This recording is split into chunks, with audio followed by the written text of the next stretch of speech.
সম্মান চতুর্থ বর্ষের প্রতিরোধ আন্দোলন ও নিম্নবর্গের ইতিহাস কোর্সে প্রিয় শিক্ষার্থীরা, তোমাদের সবাইকে স্বাগত জানাচ্ছি। আশা করি তোমরা সবাই সুস্থ আছো, ভালো আছো। পূর্বের ক্লাসে আমরা পাবনার কৃষক বিদ্রোহ নিয়ে আলোচনা করেছিলাম। পাবনা কৃষক বিদ্রোহ 1872-73 সালে সংঘটিত হয়েছিল। পূর্ববর্তী ক্লাসে আমরা পাবনা কৃষক বিদ্রোহের পটভূমি এবং কারণ সম্পর্কে জেনেছিলাম। আজকে আমরা আলোচনা করব পাবনা কৃষক বিদ্রোহ কোন ঘটনাকে কেন্দ্র করে এই বিদ্রোহের সূত্রপাত হয়েছিল এবং পাবনা কৃষক বিদ্রোহের বিস্তৃতি কতটুকু ছিল, এই বিদ্রোহে নেতৃত্ব কারা দিয়েছিল, সেই সাথে জানব পাবনা কৃষক বিদ্রোহের সমাপ্তি কিভাবে ঘটেছিল এবং পাবনা কৃষক বিদ্রোহের ফলাফলগুলো কি ছিল। সুপ্রিয় শিক্ষার্থীরা, তাহলে চলো আমরা আজকের আলোচনায় ফিরে আসি। পাবনা বিদ্রোহের পটভূমি তৈরি করেছিল জমিদারদের অবৈধ আদায়, তাদের রাজস্ব উত্তরোত্তর বৃদ্ধি করা, জমিদারদের অযথা শোষণ এবং এই যে কৃষক প্রজারা জমিদার কর্তৃক শোষিত হচ্ছে, এই বিষয়ে ইংরেজ সরকারের অবজ্ঞা।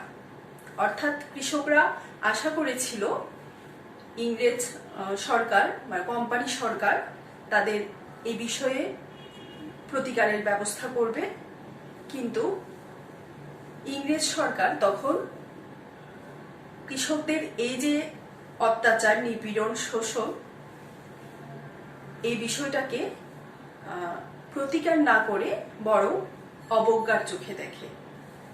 এই যে বিষয়গুলো পাবনা কৃষক বিদ্রোহের পটভূমি তৈরি করেছিল। সেই সাথে তোমরা জানো পাবনা কৃষক বিদ্রোহের পেছনে কি কি কারণ কাজ করেছিল। আজকে আমরা সরাসরি চলে আসি যে এই বিদ্রোহের সূত্রপাত কিভাবে ঘটেছিল। বিভিন্ন কারণে পাবনার কৃষক বিদ্রোহ সংঘটিত হয়েছিল। তো এই যে জমিদারদের অত্যাচার, শোষণের মাত্রা যখন বেড়ে গেল, তখন আসলে কৃষক প্রজা যারা ছিল তারা বিক্ষুব্ধ হয়ে গেল এবং এই সকল কারণে এই বিক্ষুব্ধ কৃষক প্রজারা অনেকেই অবৈধ যে কর ছিল জমিদারদের, সে কর দিতে অস্বীকার করল।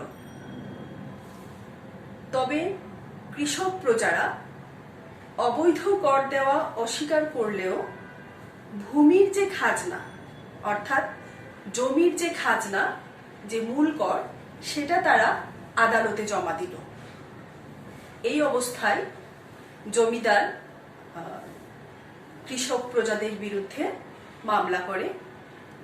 সেই মামলায় নিম্ন আদালতে যে রায় হয়, সেই রায় জমিদারের পক্ষে যায়।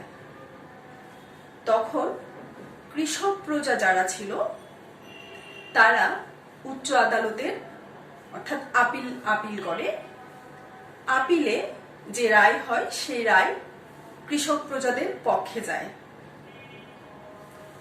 এমন অবস্থায় যে পরাজিত যে জমিদার ছিল, মামলায় পরাজিত এক জমিদারের গুমস্তারা যে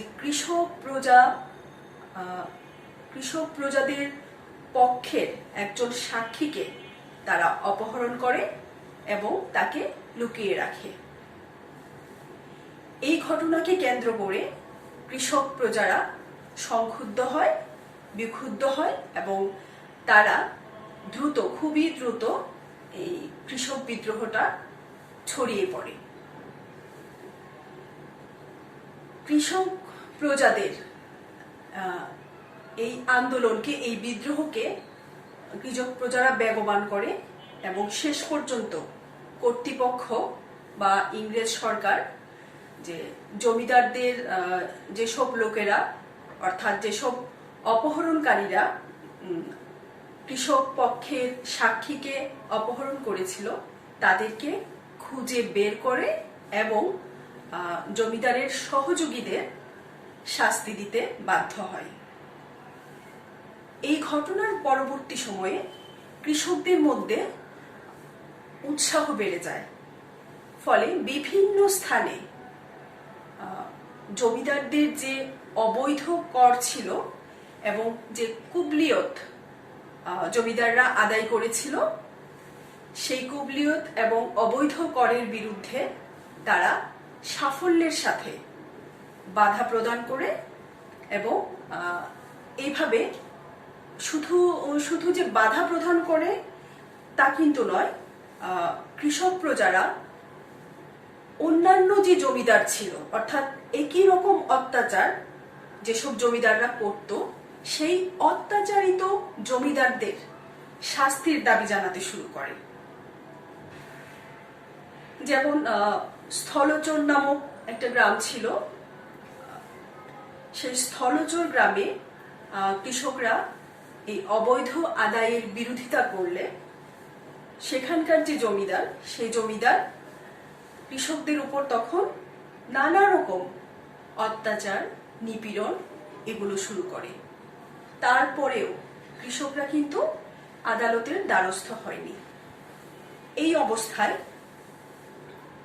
জমিদার যখন নতুনভাবে ভূমি জরিপের ব্যবস্থা করে এবং সেখানে ভূমি জরিপের জন্য 18 ইঞ্চি নলের ব্যবহার করে, তখন ওখানকার অর্থাৎ স্থলচর গ্রামের কৃষকরা বাধ্য হয় আদালতে যেতে এবং শেষ পর্যন্ত কৃষকদের পক্ষে রায় আসে।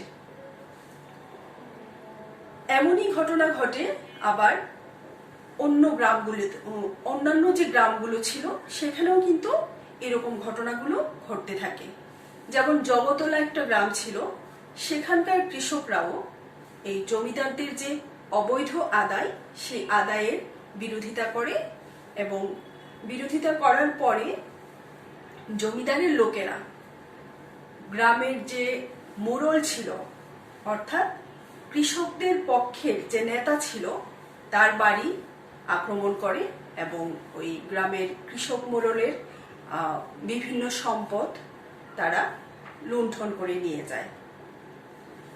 কৃষকরা তখন সংঘবদ্ধভাবে এর প্রতিবাদ করে এবং বিদ্রোহ করতে শুরু করে।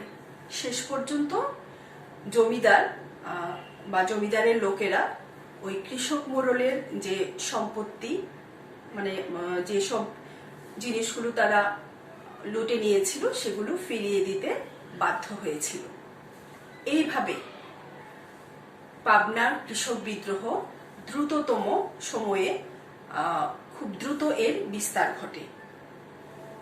1872 সালে সিরাজগঞ্জের সর্বত্র, শুধু সিরাজগঞ্জ নয়, এর যে পাবনা যে সদর, পাবনা সদর পর্যন্ত এই বিদ্রোহটা ছড়িয়ে পড়ে।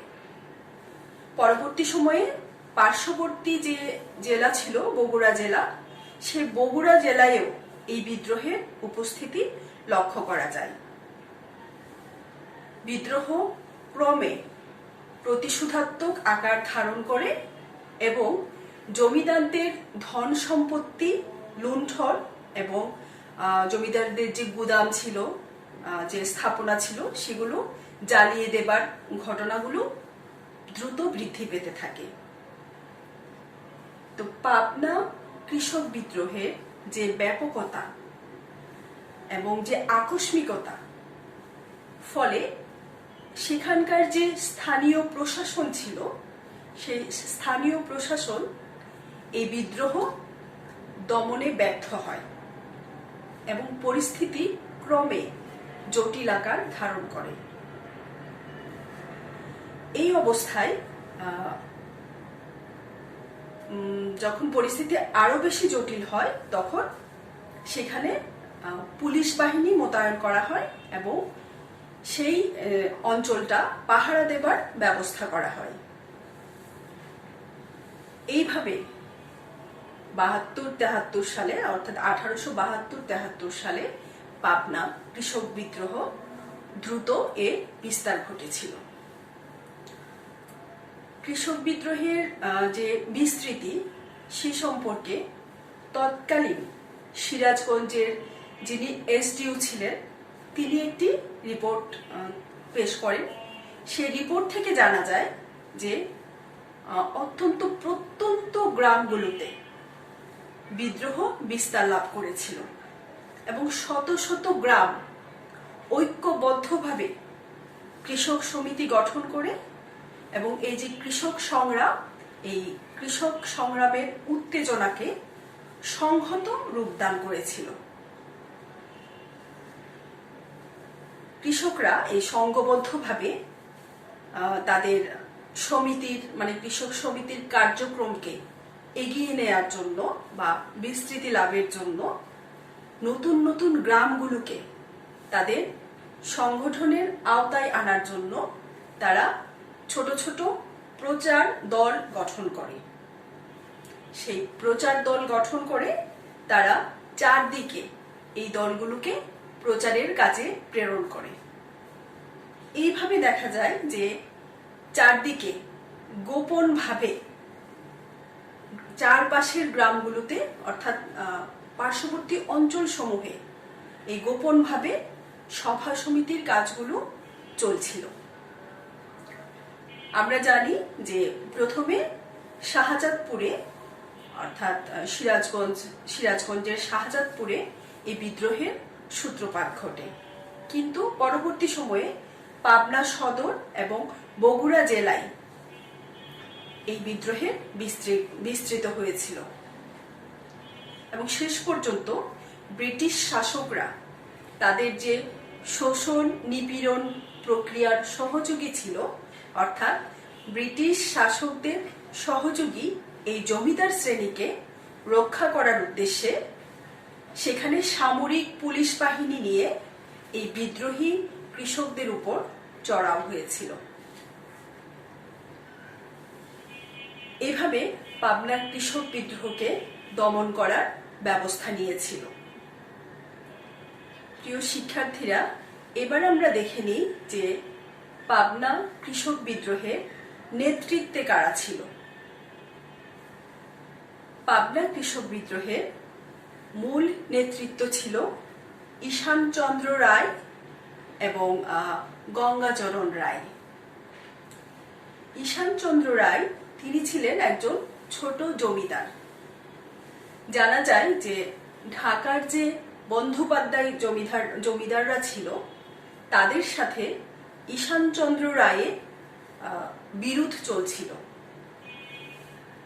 বন্দ্যোপাধ্যায় জমিদাররা অনেক প্রভাবশালী ছিল, ফলে তাদের সাথে টিকতে না পেরে তখন ঈশানচন্দ্র রায় বিদ্রোহী যে কৃষকরা ছিল সেই কৃষকদের সাথে একাত্মতা প্রকাশ করে। বিদ্রোহী কৃষক জনতা ঈশানচন্দ্র রায়কে রাজা বলে সম্বোধন করত। পাবনা কৃষক বিদ্রোহের আরেকজন নেতা যে ছিলেন গঙ্গাচরণ রায়, তিনি ছিলেন একজন প্রসিদ্ধ ঘোড়সাওয়ার। এই গঙ্গাচরণ রায় আবার ঈশানচন্দ্র রায়ের সহযোগী ছিলেন এবং তার কি বলা যায় এই যে তার সাথে কাজ করতেন এবং তার ঈশানচন্দ্র রায়ের দেওয়ান ছিলেন। তারা দুজনে মিলে এই বিদ্রোহটাকে এগিয়ে নিয়ে গিয়েছিল। বিদ্রোহীরা তাদের কাজের জন্য যখন সবাইকে একত্রিত করার প্রয়োজন মনে করত, সেক্ষেত্রে তারা একটা পন্থা গ্রহণ করেছিল। বিদ্রোহীরা নিজেদের মধ্যে যোগাযোগ স্থাপনের জন্য একটা বিশেষ কৌশল অবলম্বন করত। যখনই কোনো কাজের জন্য তাদের একত্রিত হতে হতো, বিশেষত রাতের বেলা, তারা সিংগায়, সিংগা ছিল মহিষের শিং দিয়ে তৈরি, সিংগায় তারা এক বিশেষ আওয়াজ তুলত। সেই আওয়াজ শুনলে বিদ্রোহী কৃষকরা আগে থেকেই, মানে পূর্ব থেকেই নির্ধারিত একটি স্থানে তারা মুহূর্তের মধ্যে এসে সমবেত হতো বা জমায়েত হতো। এভাবে তারা নিজেদের মধ্যে যোগাযোগ রক্ষা করত।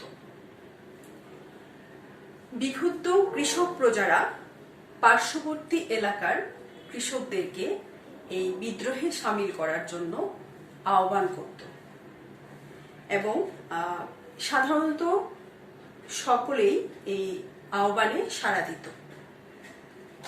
কেউ যদি এই আহ্বানে একাত্মতা প্রকাশ না করত বিদ্রোহীদের সাথে, তাহলে তার ঘর বাড়ি লুণ্ঠন করা হতো। এভাবে বিদ্রোহীরা তাদের কার্যক্রমকে এগিয়ে নিয়ে যাচ্ছিল। বিদ্রোহীরা দলগতভাবে বিভিন্ন কাজে, মানে যদি কোথাও কোনো বিশেষ কোথাও যেত বা গ্রামের বাইরে যেত, তাহলে তারা দলগতভাবে সেখানে যেত। এক্ষেত্রেও তারা একটা কৌশল অবলম্বন করত। বিদ্রোহীরা মাছ ধরার ভান করত এবং তাদের প্রত্যেকের হাতে একটা করে পলু থাকতো। যে পলু লাঠির আগায় সে পলুটা বেঁধে রাখত। সাধারণভাবে ছোট ছোট এই দলগুলোকে দেখলে মনে হতো যে এই কৃষকেরা মাছ ধরার জন্য যাচ্ছে, কিন্তু প্রকৃতপক্ষে এরা এই বিদ্রোহের, কৃষক বিদ্রোহের বিভিন্ন কাজে এভাবে দল বেঁধে কাজগুলোকে এগিয়ে নিত।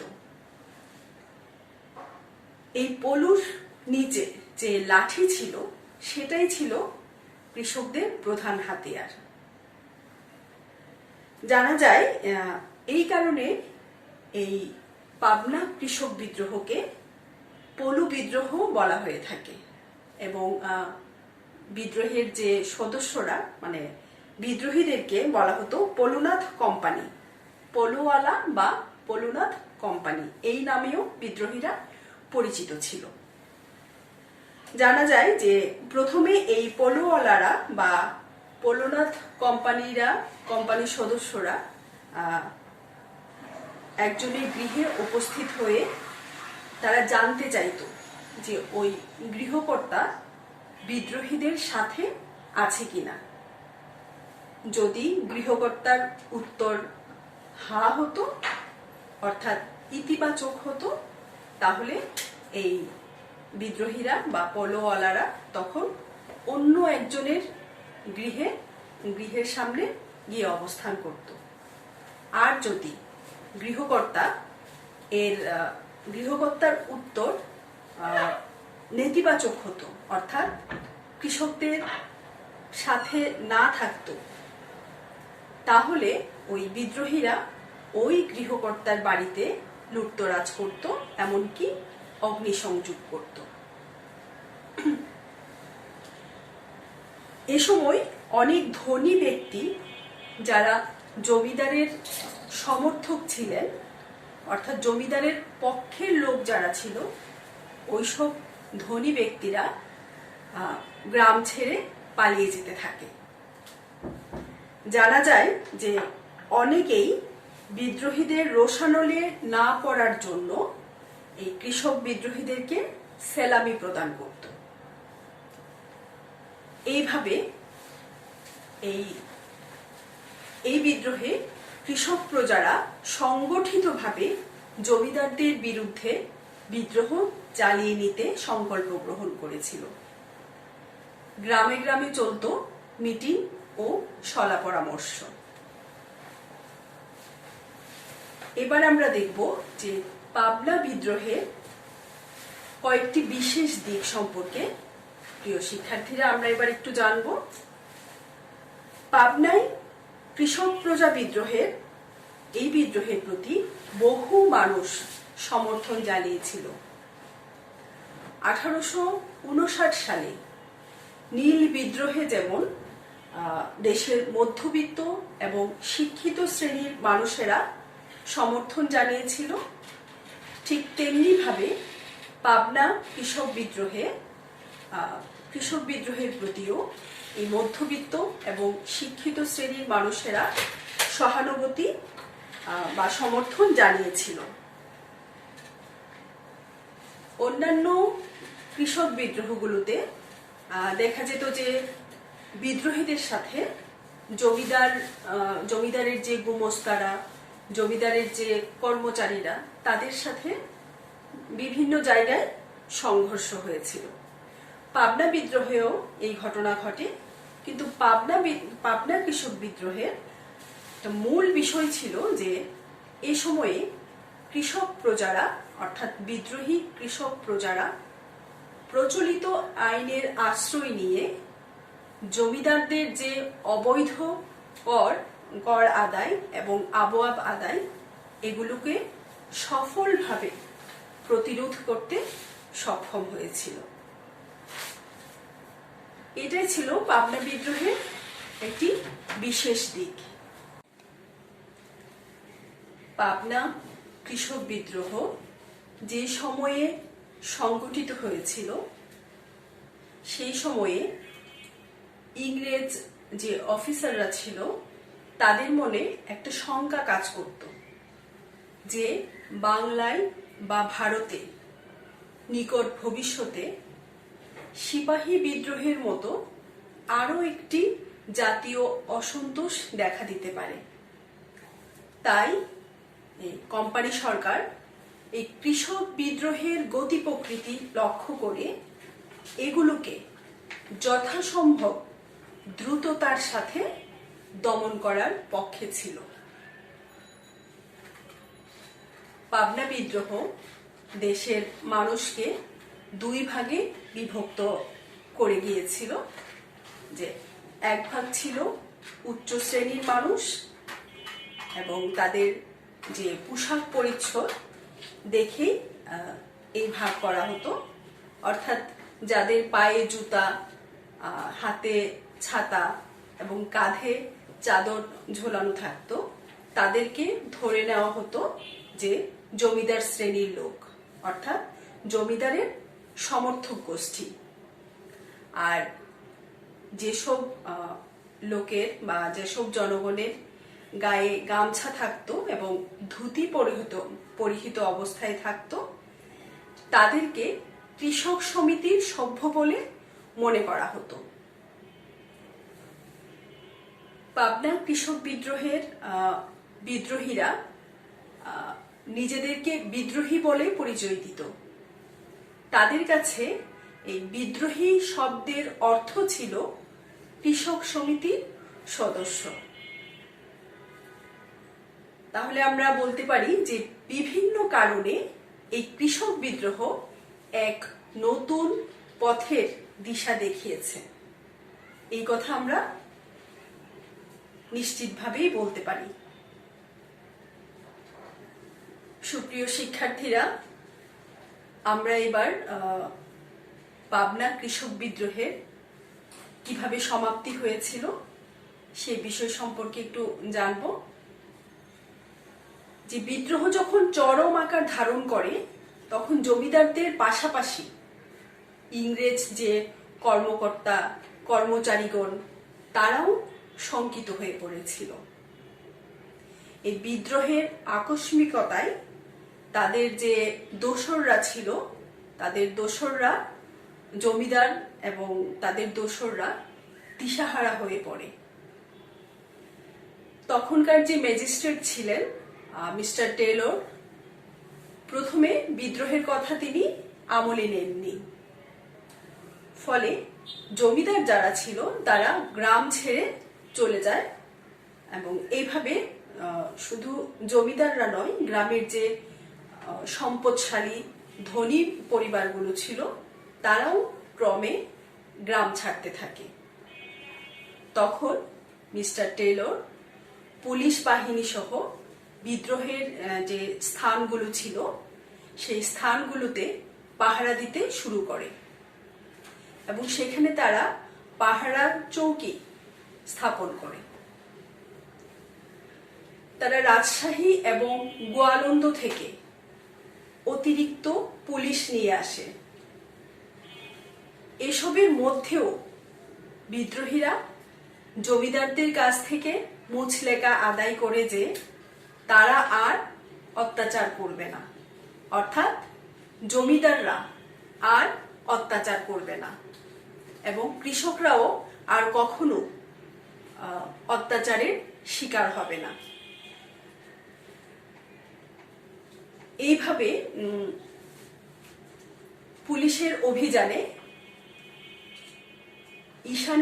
ঈশানচন্দ্র রায় সহ ৩০৪ জনকে গ্রেফতার করা হয় এবং বিচারে ঈশান রায় খালাস পান এবং ১৪২ জন বিদ্রোহী কৃষক বিভিন্ন মেয়াদে কারাভোগ করে।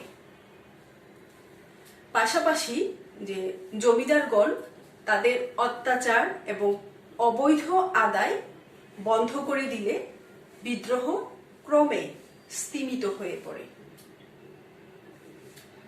এভাবেই পাবনার কৃষক বিদ্রোহ সমাপ্তির দিকে এগিয়ে যায়। প্রিয় শিক্ষার্থীরা, আমরা এবার জানব যে পাবনা কৃষক বিদ্রোহের ফলাফল কি হয়েছিল। 1872 সালের জুন মাসে কর্তৃপক্ষ একটি ঘোষণা দেন এবং সেই ঘোষণায় বলা হয় যে জমিদারদের অবৈধ আদায় বন্ধ করতে কৃষক প্রজার সম্মিলিত শক্তির প্রয়োগ নেই সঙ্গত ছিল। পাশাপাশি বিদ্রোহ কার্যক্রমে কেউ লিপ্ত থাকলে কঠোর ব্যবস্থার হুঁশিয়ারি দেওয়া হয়। বিদ্রোহীরা এই ঘোষণাকে নিজেদের বিজয় বলে মনে করে। এদিকে 1873-74 সালে উত্তরবঙ্গে দুর্ভিক্ষের আশঙ্কা দেখা দেয় এবং কৃষকরা এই দুর্ভিক্ষের আশঙ্কায় এই যে কৃষকদের এই বিদ্রোহটা স্তিমিত হয়ে পড়ে। এই বিদ্রোহের কারণে পরবর্তী ৩-৪ বছর জমিদাররা আর কোনো কর আদায় করতে পারেননি। পাবনা কৃষক বিদ্রোহের অন্যতম গুরুত্ব ছিল এই যে ইংরেজ কর্তৃপক্ষ জমিদারদের হাত থেকে কৃষক উচ্ছেদের অধিকার কেড়ে নেয় এবং 1885 সালে প্রজাস্বত্ব আইন প্রণয়ন করে। এই আইন দ্বারা, অর্থাৎ এই 1885 সালে প্রজাস্বত্ব আইন দ্বারা জমির উপর প্রজাদের আংশিক অধিকার স্বীকার করে নেওয়া হয়েছিল।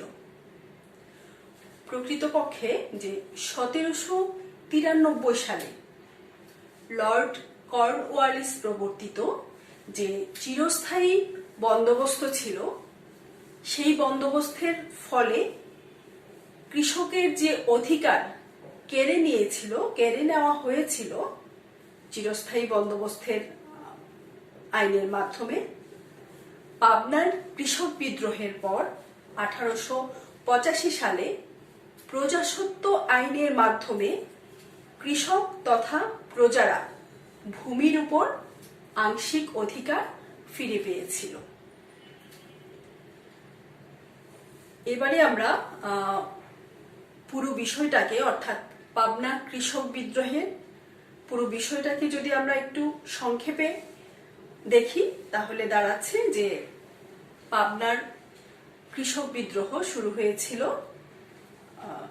ইউসুফ শাহী পরগনার সিরাজগঞ্জ, এই সিরাজগঞ্জকে কেন্দ্র করেই, সিরাজগঞ্জ এই স্থানকে কেন্দ্র করেই পাবনার কৃষক বিদ্রোহ শুরু হয়েছিল।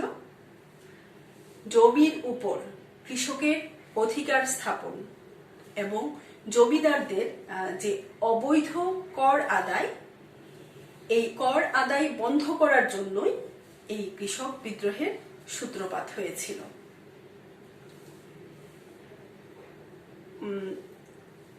পাবনার ইউসুফ শাহী পরগনা প্রথমে ছিল নাটোর রাজের অধীনে, অর্থাৎ নাটোরের যে জমিদার তার অধীনে ছিল এই ইউসুফ শাহী পরগনা।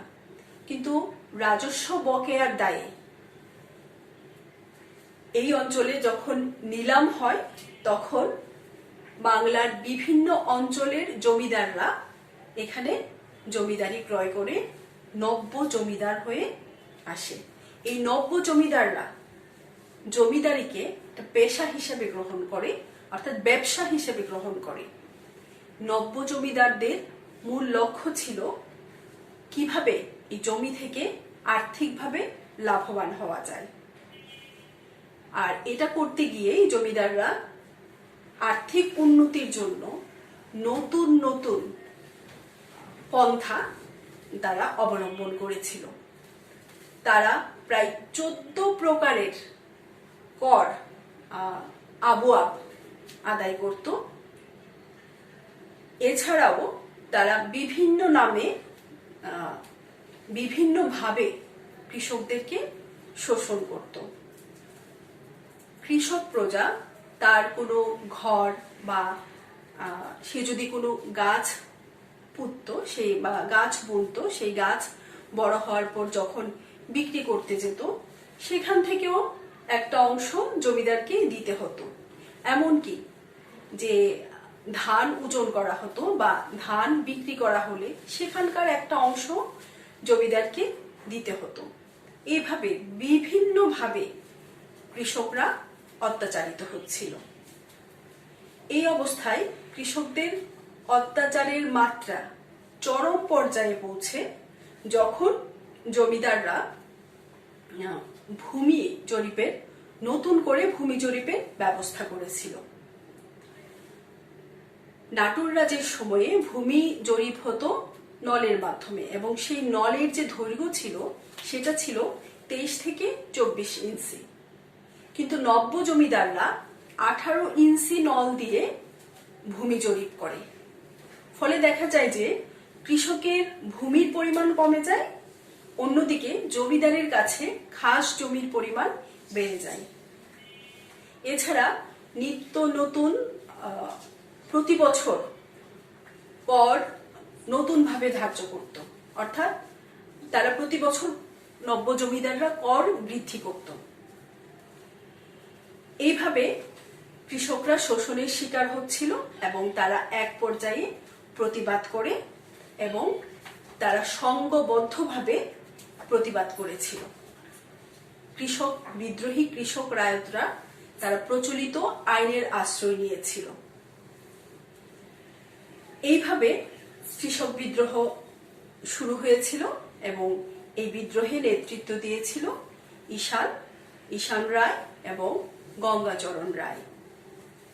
পরবর্তীতে খুব অল্প সময়ে কৃষকদের প্রচারের ফলে খুব দ্রুত এই পাবনা কৃষক বিদ্রোহ সিরাজগঞ্জ মহকুমা, পাবনা সদর এবং পাবনার পার্শ্ববর্তী জেলা বগুড়ায়ও এই বিদ্রোহটা ছড়িয়ে পড়েছিল। শেষ পর্যন্ত কোম্পানি সরকার মানে ইংরেজরা এই বিদ্রোহকে দমন করতে পেরেছিল এবং পাবনা কৃষক বিদ্রোহের সবচেয়ে গুরুত্বপূর্ণ ফলাফল হচ্ছে যে 1885 সালে তারা সরকার প্রজাস্বত্ব আইন প্রণয়ন করেছিল, যার মাধ্যমে সাধারণ কৃষকরা আংশিকভাবে ভূমির উপর তাদের অধিকার ফিরে পেয়েছিল। সুপ্রিয় শিক্ষার্থীরা, আগামী ক্লাসে আবার তোমাদের সাথে দেখা হবে। সবাই সুস্থ থেকো, ভালো থেকো।